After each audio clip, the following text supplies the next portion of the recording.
melalui karya pengorbanan-Mu yang sempurna bagi kami.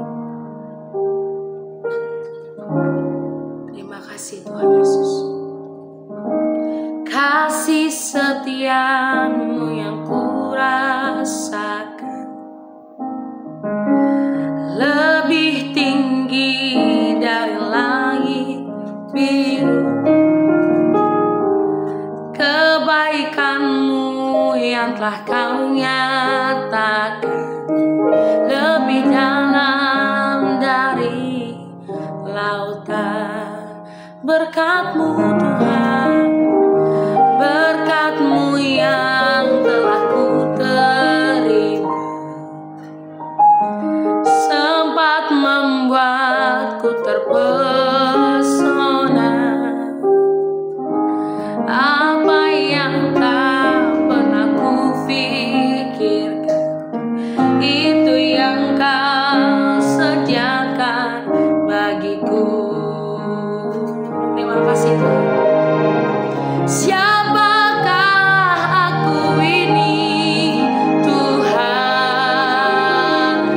Jadi biji mata-Mu.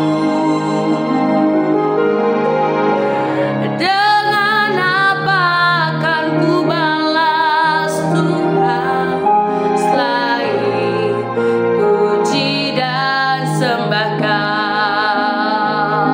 Siapakah kami Tuhan Yesus? Terima kasih.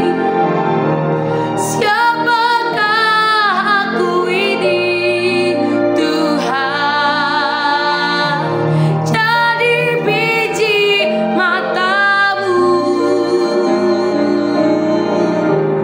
Dengan apa akan ku balas Tuhan selain puji dan sembah Kau? Oh, selain puji dan sembah Kau. Dengan apa kan kami balas setiap perbuatan-Mu yang dahsyat bagi kami? Saya kami memuji dan memuliakan nama-Mu Tuhan. Hari ini kami mendengarkan suara-Mu, Tuhan berbicara bagi kami.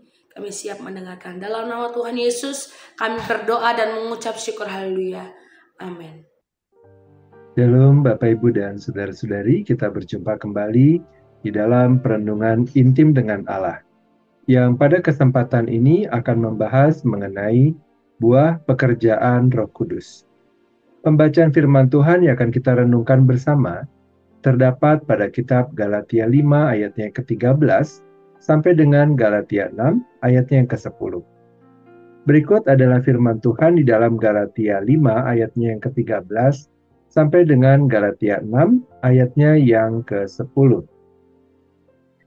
Saudara-saudara, memang kamu telah dipanggil untuk merdeka, tetapi janganlah kamu mempergunakan kemerdekaan itu sebagai kesempatan untuk kehidupan dalam dosa, melainkan layanilah seorang akan yang lain oleh kasih.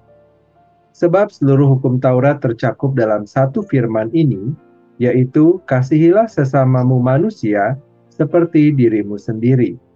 Tetapi jikalau kamu saling menggigit dan saling menelan, awaslah supaya jangan kamu saling membinasakan.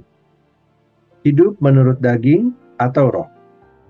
Maksudku ialah, hiduplah oleh roh, maka kamu tidak akan menuruti keinginan daging. Sebab keinginan daging berlawanan dengan keinginan roh, dan keinginan roh berlawanan dengan keinginan daging, karena keduanya bertentangan sehingga kamu setiap kali tidak melakukan apa yang kamu kehendaki.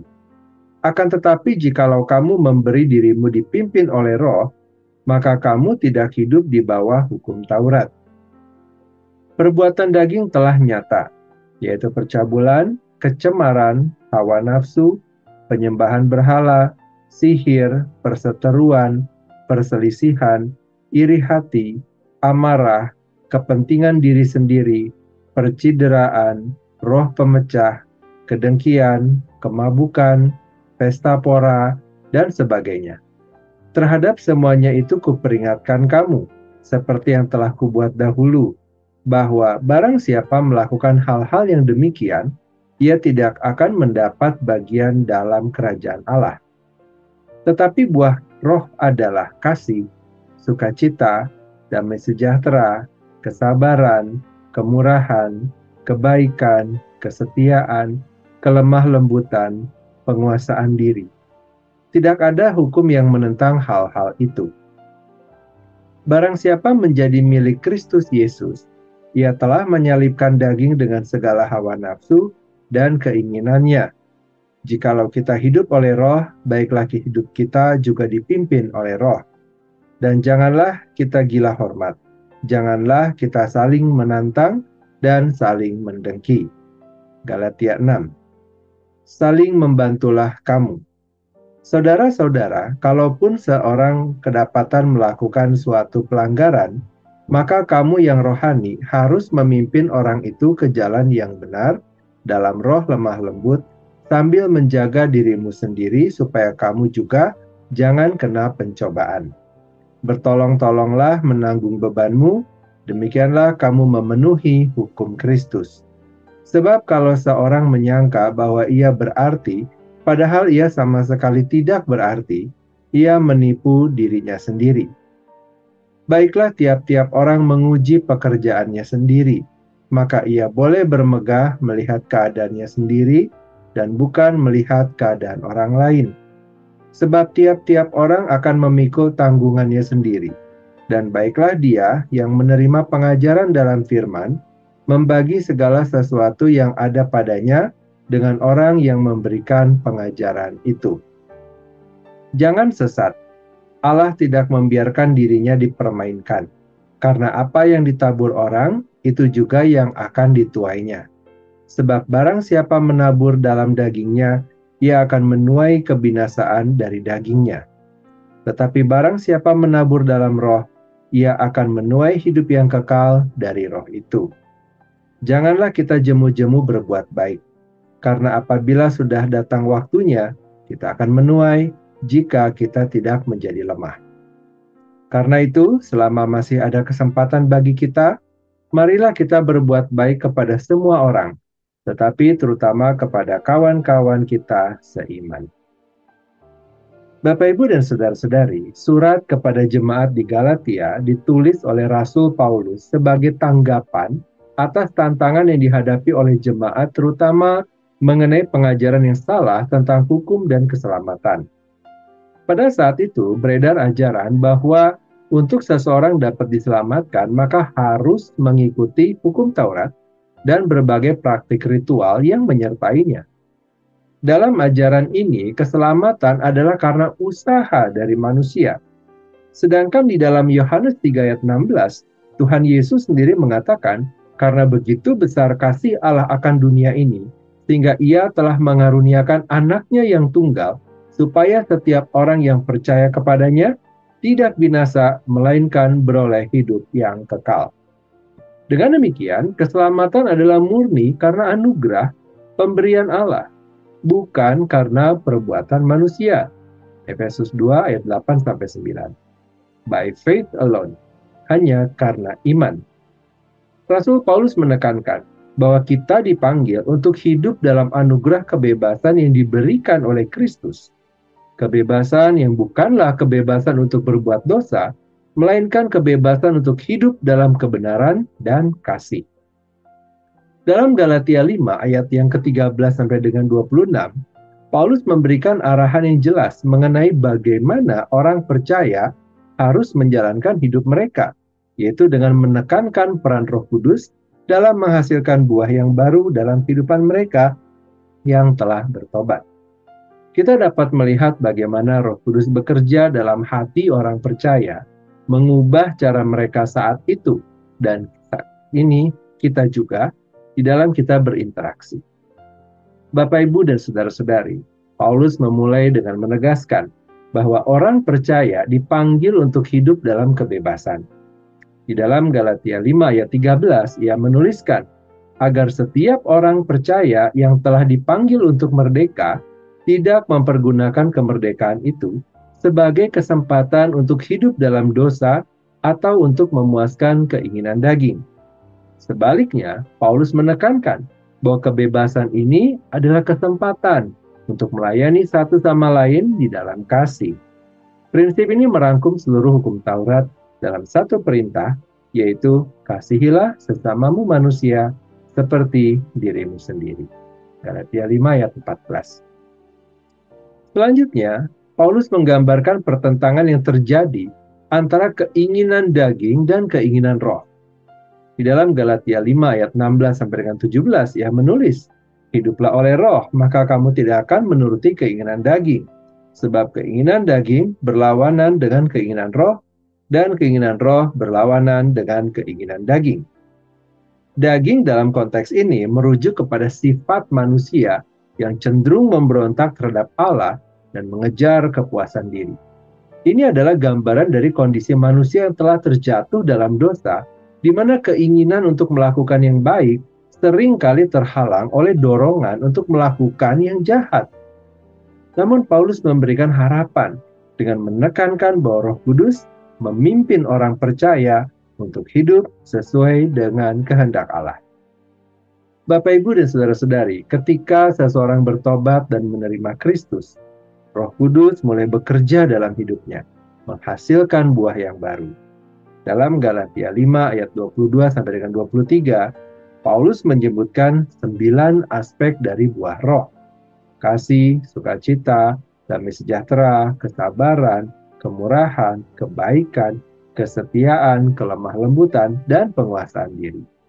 Setiap aspek ini mencerminkan karakter Kristus dan merupakan hasil dari transformasi yang dikerjakan oleh Roh Kudus dalam hati orang percaya. Buah roh ini bukanlah hasil usaha manusia, melainkan merupakan manifestasi dari pekerjaan roh yang aktif dalam kehidupan orang percaya. Rasul Paulus kemudian melanjutkan di dalam Galatia 6 ayat yang pertama sampai dengan 10 mengenai langkah konkret yang dapat dilakukan oleh setiap orang percaya. Di antaranya sebagaimana yang dituliskan sebagai judul perikop, saling membantulah kamu. Rasul Paulus menekankan pentingnya saling mendukung dan membangun dalam komunitas orang percaya. Ia mengajak jemaat untuk memulihkan orang yang jatuh dalam dosa dengan sikap lemah lembut, menunjukkan kasih dan pengertian. Orang yang lebih stabil rohaninya harus membantu memulihkan sesama tanpa menghakimi, serta saling membantu membawa beban satu sama lain sebagai bentuk aktualisasi atau perwujudan hukum kasih. Namun, setiap orang juga harus bertanggung jawab atas pilihan yang diambil. Paulus melanjutkan dengan mengingatkan jemaat tentang prinsip menabur dan menuai, di mana tindakan baik akan mendatangkan berkat, sementara tindakan yang tidak baik akan mendatangkan konsekuensi. Ia mendorong jemaat untuk tidak menjadi letih dalam berbuat baik, karena pada waktu yang tepat mereka akan menuai jika tidak menyerah. Dengan menekankan pentingnya memanfaatkan setiap kesempatan untuk berbuat baik, Paulus menunjukkan bahwa buah Roh Kudus tidak hanya bersifat individual, tapi mencakup tanggung jawab sosial. Melalui tindakan kasih, orang percaya mencerminkan karakter Kristus dan menjadi saksi bagi dunia, menunjukkan kuasa transformasi Injil dalam hidup mereka. Transformasi ini adalah bagian dari proses pengudusan yang berkelanjutan, di mana orang percaya secara bertahap diubah menjadi serupa dengan Kristus. Hanya melalui kuasa Roh Kudus, orang percaya dapat mengatasi keinginan daging dan hidup dalam kebenaran. Bapak, Ibu, dan saudara-saudari, Galatia 5 ayat yang ke-13 sampai dengan Galatia 6 ayat yang ke-10 mengajarkan kita bahwa kebebasan dalam Kristus bukanlah kebebasan untuk berbuat dosa, melainkan kebebasan untuk hidup dalam roh. Buah roh adalah bukti nyata dari transformasi yang terjadi dalam hidup orang percaya, merupakan hasil dari pekerjaan roh dalam hati kita dan memampukan kita untuk hidup sesuai dengan panggilan Allah. Mari kita berdoa. Bapa yang baik, kami berterima kasih atas firman Tuhan dan atas perenungan yang telah kami dengar. Firman Tuhan kembali mengingatkan kami agar kami mempergunakan kesempatan yang kami peroleh, kebebasan yang kami peroleh di dalam penebusan Tuhan Yesus Kristus dengan bijaksana. Kebebasan yang akan kami pergunakan untuk memuliakan nama Tuhan melalui buah roh yang kami hasilkan sebagai wujud pertobatan dan pembaharuan hidup kami. Biarlah kehidupan kami yang sementara di bumi ini adalah kehidupan yang memuliakan nama Tuhan. Terima kasih Bapa, kini kami kembali memohonkan kepada Tuhan. Kiranya segala kebaikan dari Allah Bapa, cinta kasih dari Tuhan Yesus, serta persekutuan dengan Allah Roh Kudus menyertai kami sampai kedatangan Tuhan yang kedua kali. Di dalam nama Tuhan Yesus kami berdoa. Amin. Demikianlah pembacaan firman Tuhan dan perenungan intim dengan Allah pada kesempatan ini. Sampai bertemu kembali di dalam perenungan intim dengan Allah berikutnya. Tuhan Yesus memberkati.